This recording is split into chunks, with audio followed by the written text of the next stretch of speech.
Welcome back to part two. We are going to continue on, and our objectives for the second portion, it won't last as long as the first, is to really just look at the application of one part of the restorative practices continuum, which is what I feel is maybe the most easiest to implement outside of the effective questions and effective language or statements, and that would be the circles. And so a lot of our schools, particularly our elementary schools, are using circles as they implement the PASS program that we have invested in all of our elementary schools.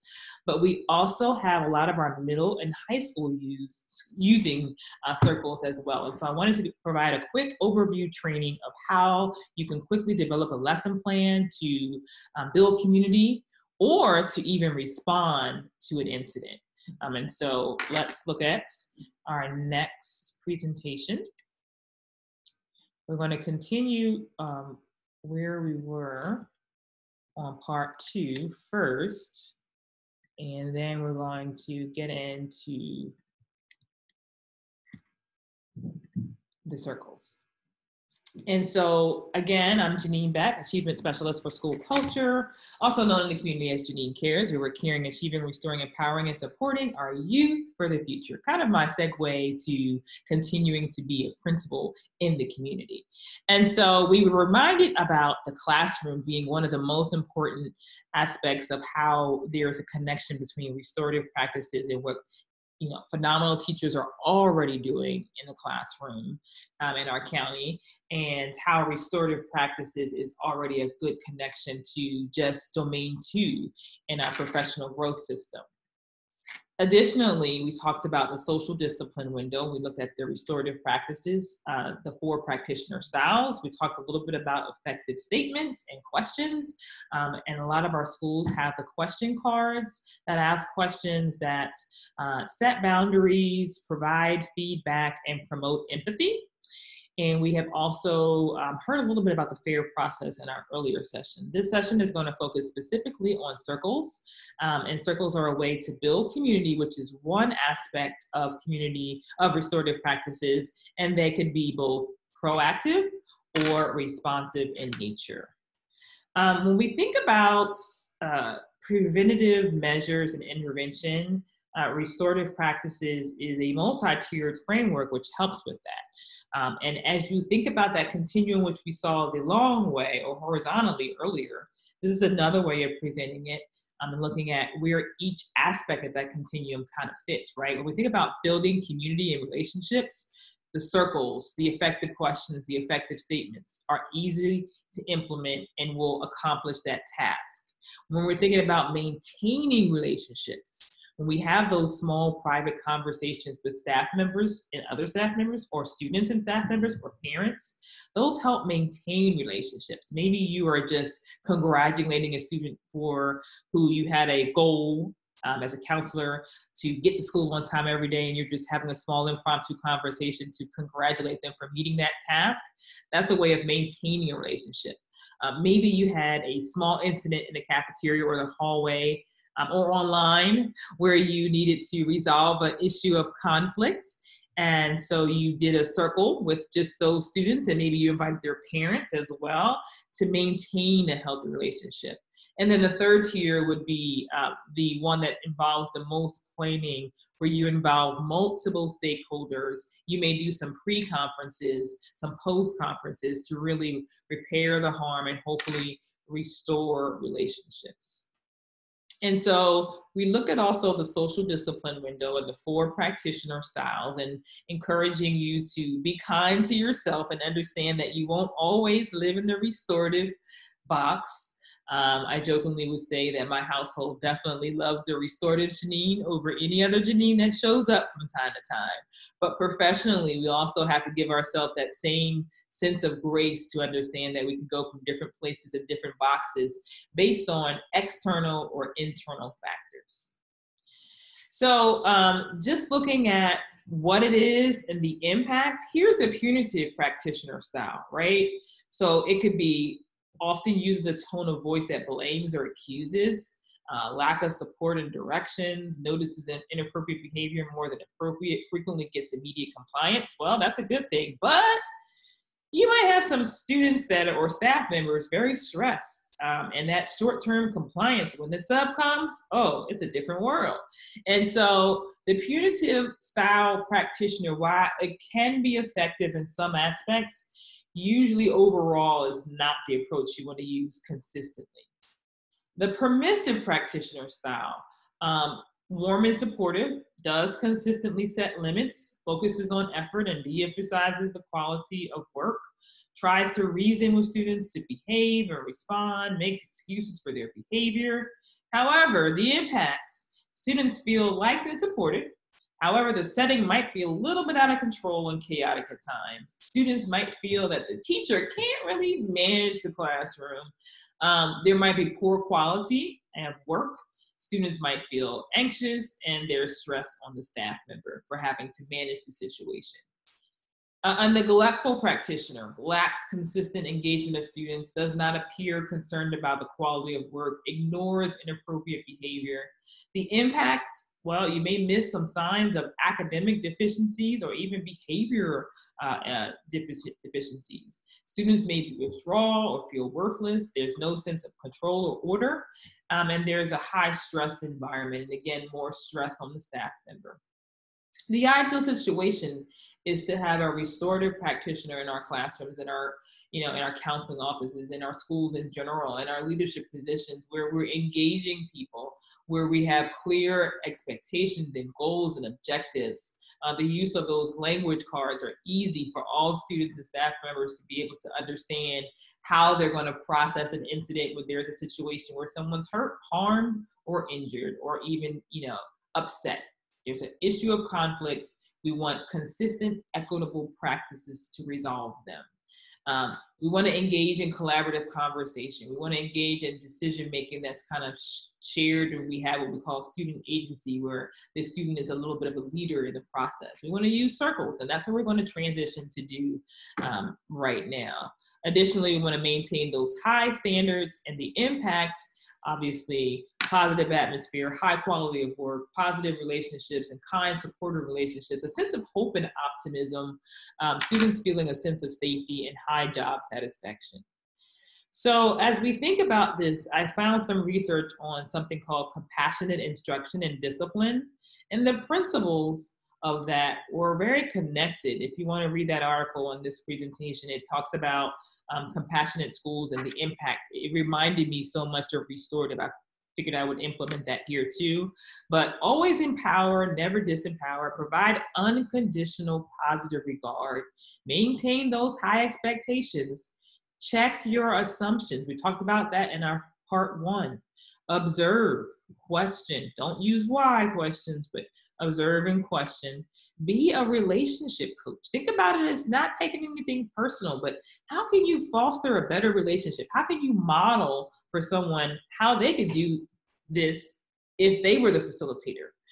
Provide guided opportunities for helpful participation. And so think about your community, because we're a community group here. Where could you see any of these principles as being useful besides the school or within the school? Where could you see any of these principles? If you want to type it in the chat, or if you want to unmute and share, I just found this research to be very much aligned with what Restorative Practices goals are. Anyone want to unmute and share a connection they see with restorative practices and this compassionate schools research, which seems to be very effective based on the research findings?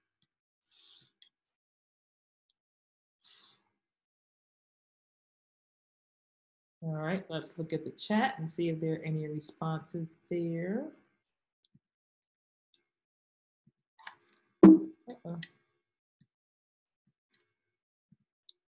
I know for me personally, I found that the assumptions part of it is the most meaningful connection to the restorative practices. Did anyone else have a connection with the compassionate schools research? I can't see what's in the chat. If anybody can, yeah, Natalie, if you can, yeah, share. Oh yeah, can you put the slide back up, please? Oh, sure. Oh, thank you. All right. Can you ready to see it there? Thanks. I think the thing that's resonating with me is about checking assumptions or biases. I think that is something that can so negatively impact our relationships with one another if we're not recognizing a lot of times where some weird or negative feelings about a person's actions are coming from, and just assuming positive intentions from one another is, I think it's something that's super important for community building. Absolutely. And I want to applaud you, Natalie, because Natalie, I was invited through FCPS and one of our stakeholders for the group that you work with. I don't know if you want to mention that briefly, because it does relate kind of to the charge of restorative practices and allowing people to feel safe and equitable. So do you want to speak to that at all? And the connection you seek, that's a community. Yeah, so there are two groups. There's the Thursday night group. I joined with Conversation of Racism, and it involves two churches mainly, Asbury and All Saints. And then from there, a group of us who were interested in anti-racist education formed a group on Tuesday. And, we just started talking about how we can sort of implement safer spaces and anti-racist education within schools within the district. And so, yeah, I'm sorry, I'm having a little bit of brain fart. But Yeah, I know. I knew you were doing a lot of work with that. And so based on being invited to hear some of your sessions, I wanted to just mention that. And thank you for the work that you're doing in our community and the recommendation that you're sharing with us in our district. We appreciate active community members. All right, and so we were reminded of the social discipline research, but this one is related to the brain research. And so look at the different brain states that are now being associated as well with the discipline window and the different boxes, right?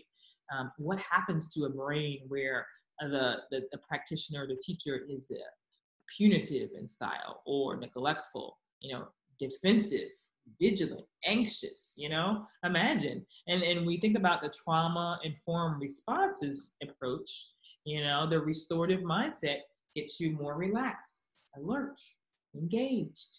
Academic achievement goes up, right? That's where we want our staff members to be. And so, again, we mentioned, and I wanted to emphasize that internal and external factors can shift us. And so, do you know the signs of stress? Can you recognize when you see a person in crisis and in stress? And so this is what research and restorative and training on restorative can help you to identify, right? We talk about the impact of shame, and honestly, we always want to focus on healthy relationships. And so I have a whole segment in the training on healthy relationships. We go into shame. We have a whole session about what happens when people feel shame and how they withdraw or lash out or some other thing that they would do.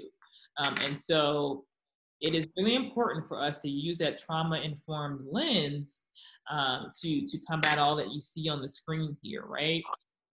Anxiety, depression, stress, loss, all the things that we're dealing with on a daily basis, more often now with COVID, right? And so more means for restorative. And so the other presentation, it's really short, it's only 6 slides, looks at circles and how to facilitate circles. And then we'll get an opportunity to be able to practice before we sign off for the evening. But this is one that I've done in different schools, even at our New Horizons program over the summer, where we brought 5 different schools of transitional, that's homeless students together over the summer, and they earned credit and some cash and an opportunity to interact with students from different schools. And it was an amazing experience, but we trained that staff in how to use circles because it was important for them to be able to build with community with students from different parts of our county. And that's no easy task. And so circles in a classroom can be used for problem solving. It can be used for checking in. We've done a couple of check-ins tonight It can be used to summarize. It can be used to reflect or evaluate a lesson. It can be used to address an issue in the class. I've had, as principal, I've been called into a classroom where the teacher was having management issues, and she or he, had me to facilitate a circle. And with me being present, we talked about what was going on, what the students liked, and how we could make things better for the classroom community. In the office, we want to use circles to mediate before or after an incident. I remember having circles with students, prior to subs come in sometimes to really set expectations, right? I've had circles where I've mediate with teachers and students, parents and teachers.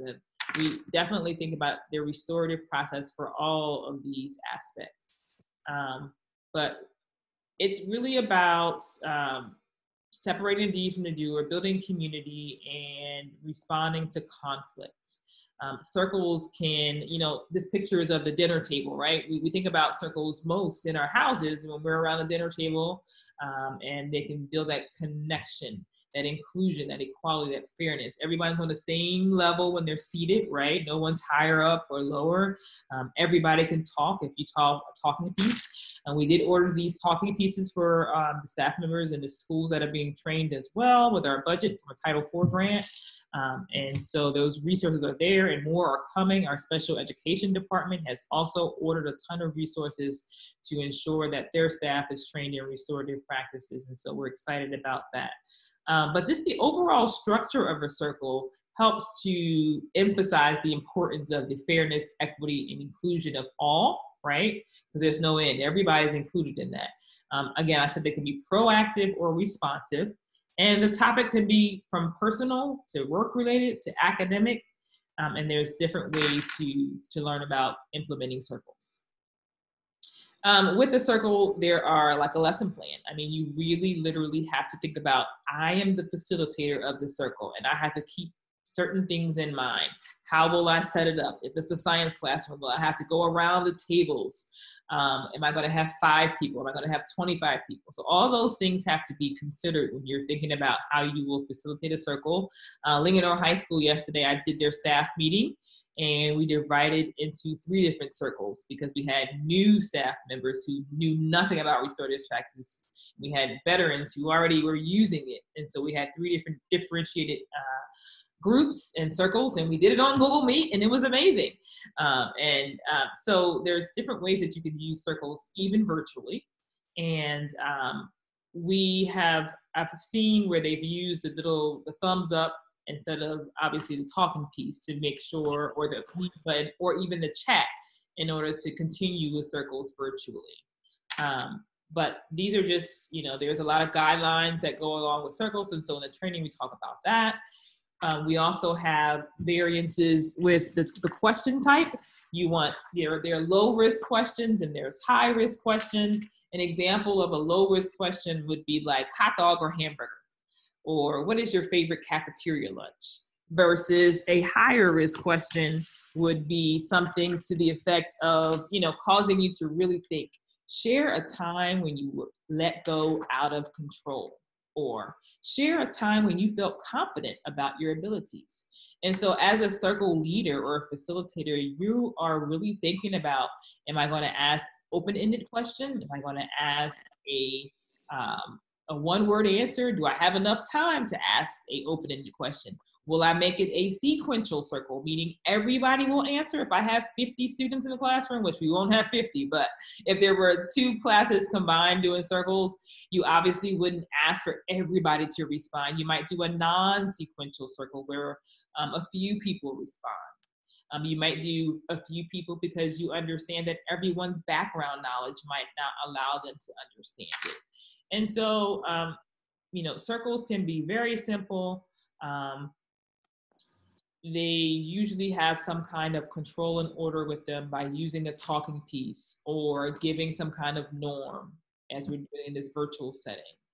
And so I just wanted to make sure that we had an opportunity to quickly look at how a circle lesson plan could be designed. And here is the quick cheat sheet on slide number 33 of your presentation. If you were to look at how to facilitate a circle, And what you would need, you would just want to go the right way on the presentation. Here we go. I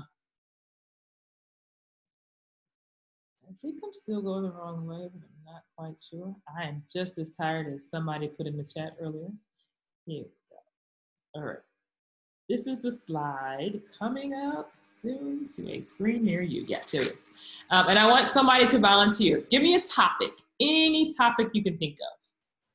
And I'm going to show you how to create a lesson plan, and then I'm going to have one of you volunteer to create your own lesson plan, and then we will end for the evening. And I want to thank you again for joining me this evening as video participants in the video that would air about community in Frederick restorative practices. So give me a topic, someone. Any topic. Natalie, Yeah, being a little selfish, this is my next topic for my P's class, climate change. Climate change. Okay. Wow. That's a tough one, but I'm going to do it because I'm the guru of restorative practices in the county, right? So if the topic was climate change, then Natalie, you're going to assist me. You're going to be my assistant here. Question one, when we talk about a circle lesson plan, you have to have past, present, and future. So I might ask, what does anyone know or have heard about climate changes in the past? So that would be question circle prompt number one.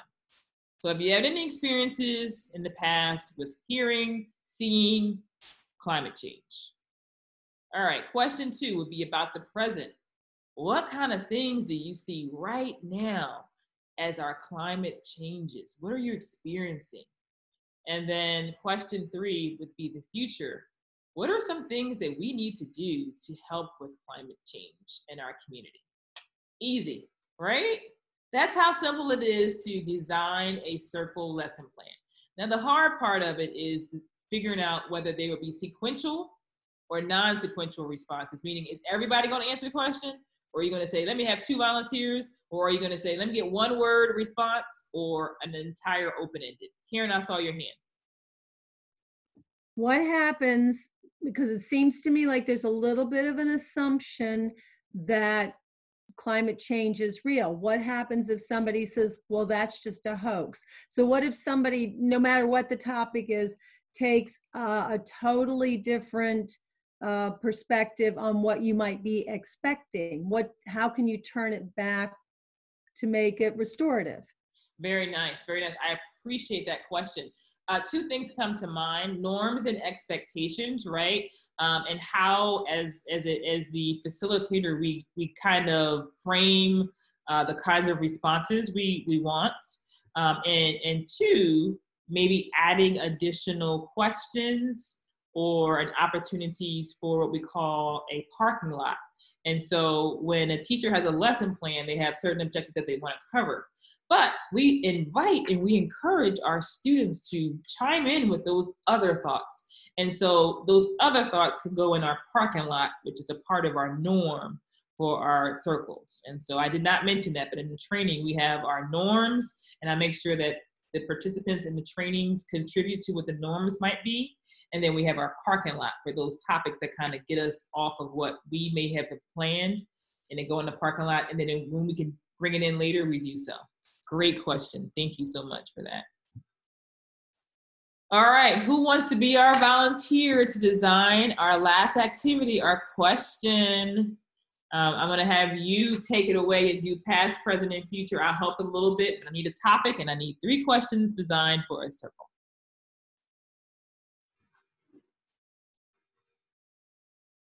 And I'm gonna use my teacher wait time. Any volunteers?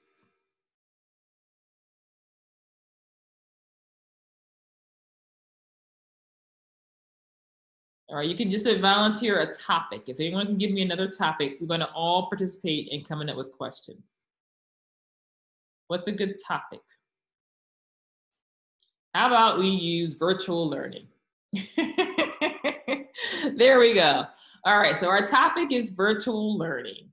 What would be, if we were to engage, let's say, parents on virtual learning, what would be a good question about the past?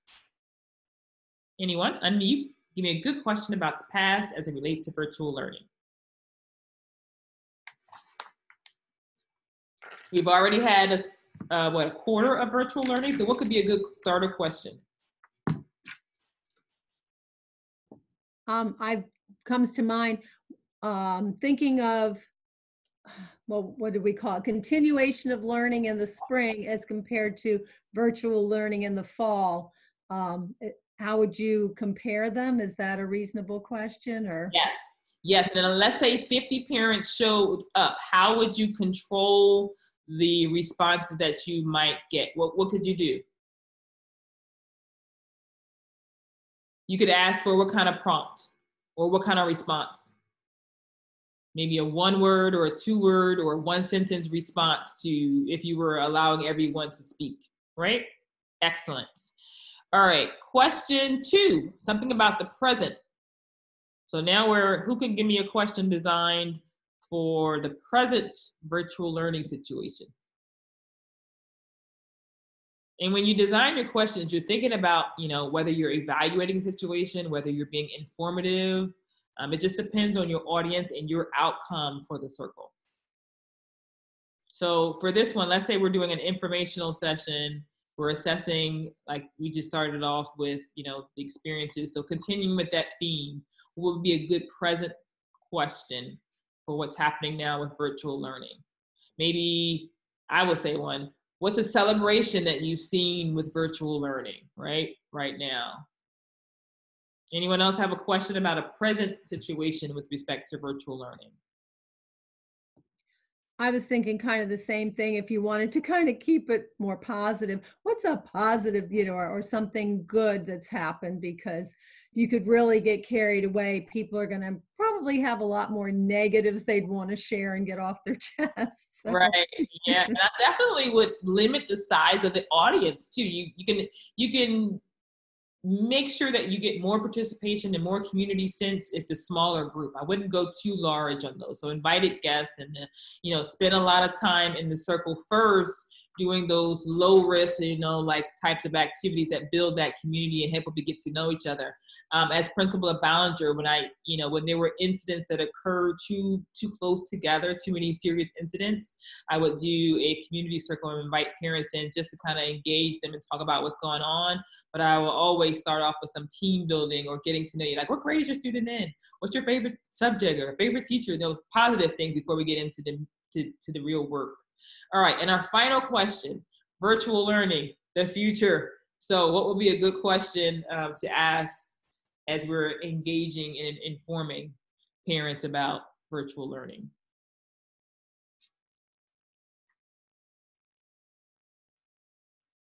Maybe something along the lines of, like, if you could change or improve one thing in virtual learning, what would it be? Absolutely. Great job. And then would you make it a non-sequential if there were 30 parents there, or a sequential? Is non-sequential like where I ask for just like 3 people to share? Yes. I'm always bad at that. I guess non-sequential, of 30 parents, I guess I would have to do non-sequential, but I always like to hear from everybody. Yes. So if you were doing it virtually, you can hear from everybody by asking them to respond in the chat. Okay. So, thank you, everyone. This is the conclusion of our presentation, or my presentation this evening. I hope that you have learned something about restorative practices. If you have any comments, questions, definitely reach out to me. I'm happy to do trainings in different communities, whether it be anyone servicing our students and our families. We definitely want to engage them in how to be more restorative. So definitely reach out to me. I'm definitely available for those. And I volunteer a lot in the community already, so I'm definitely open to those opportunities to strengthen our community, one community together strong. Have a good evening, everyone, and thank you so much for coming out this evening virtually. Be restorative. Good night.